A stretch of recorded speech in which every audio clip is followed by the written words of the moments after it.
Cooper. Thank you, Mr Deputy Speaker. We all know that the NHS is facing one of the toughest winters in living memory.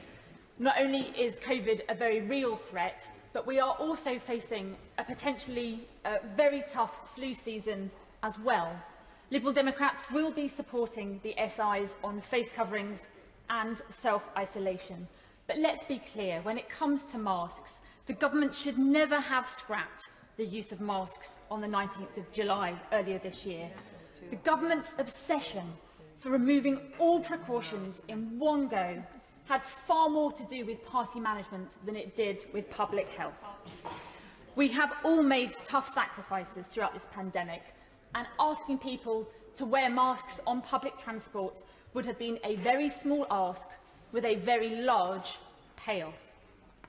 We also support the working from home guidance and have been calling for that for some time.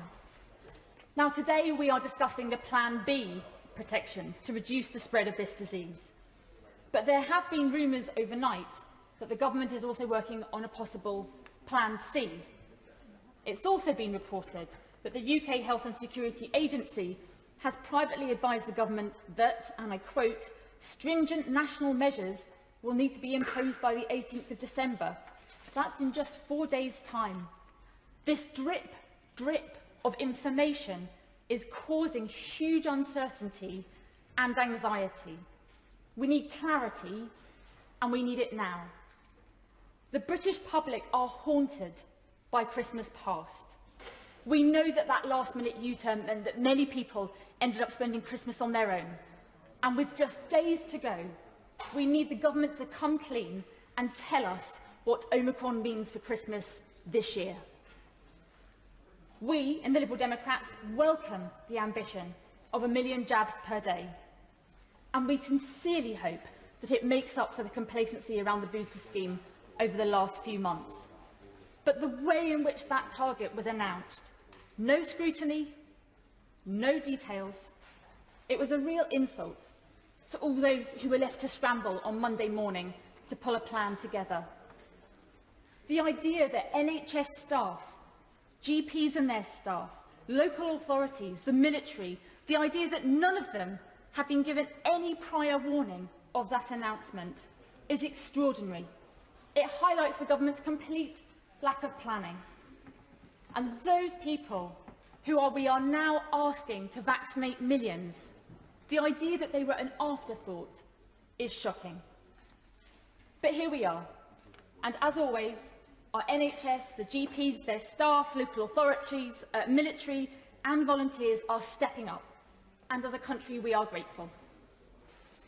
Now, the government still hasn't made a commitment this afternoon that if it brings in more protections of any kind, that this House will have the opportunity to scrutinise those.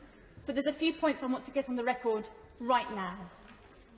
If the government is considering any further protections, we must support small businesses and our high streets. Hospitality businesses are experiencing unprecedented rates of cancellation for this festive period. And they were experiencing that even before the latest protections were announced. Hospitality is technically allowed to stay open, but all of the mood music is telling people not to go. And that is causing a huge problem. And that is why we have called on the government several times to call and convene an urgent hospitality summit to see what support businesses need right now. If there are further restrictions, we must also look after people's mental health. We need supported isolation, not lone self-isolation. There must be financial support and practical support for those with caring duties and for those that live alone. And our schools. Our children have suffered so much. It was months ago when Liberal Democrats called on the government to make sure that there was an air purifier in every single classroom in England, and we are still nowhere near that. And finally, for all of these measures to work, there must be trust.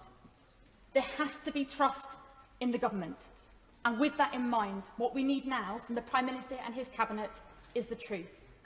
Will the government come clean about Christmas?